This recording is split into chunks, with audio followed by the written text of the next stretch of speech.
kamangmangan ang pagtitiwala sa kayamanan. Makinig kayo lahat ng bansa, kayong lahat na nananahan dito sa mundo.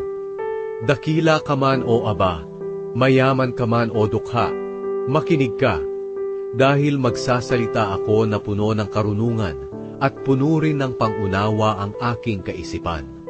Itutuon ko ang aking pansin sa mga kawikaan at ipapaliwanag ko ang kahulugan nito habang tinutugtog ko ang alpa.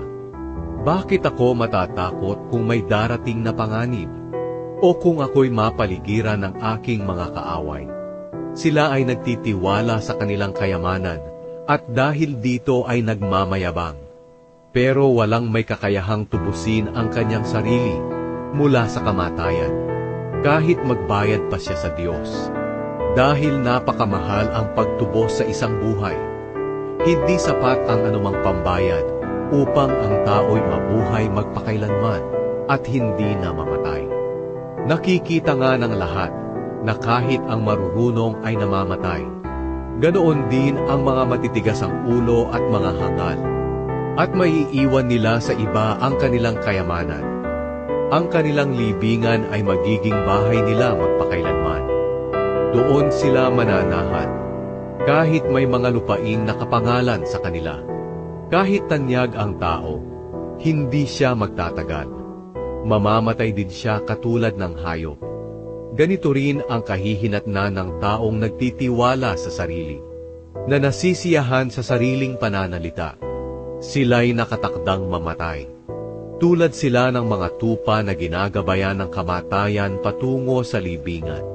Pagsapit ng umaga, pangungunahan sila ng mga matuwid.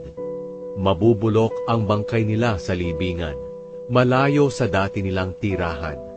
Ngunit tutubusin naman ako ng Diyos mula sa kapangyarihan ng kamatayan.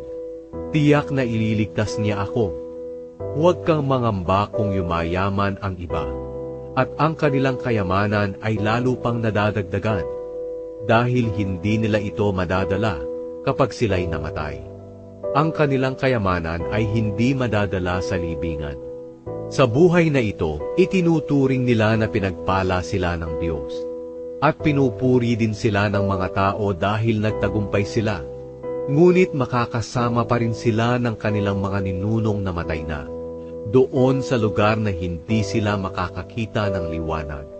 Ang taong mayaman na hindi nakakaunawa ng katotohanan ay mamamatay, katulad ng mga hayop.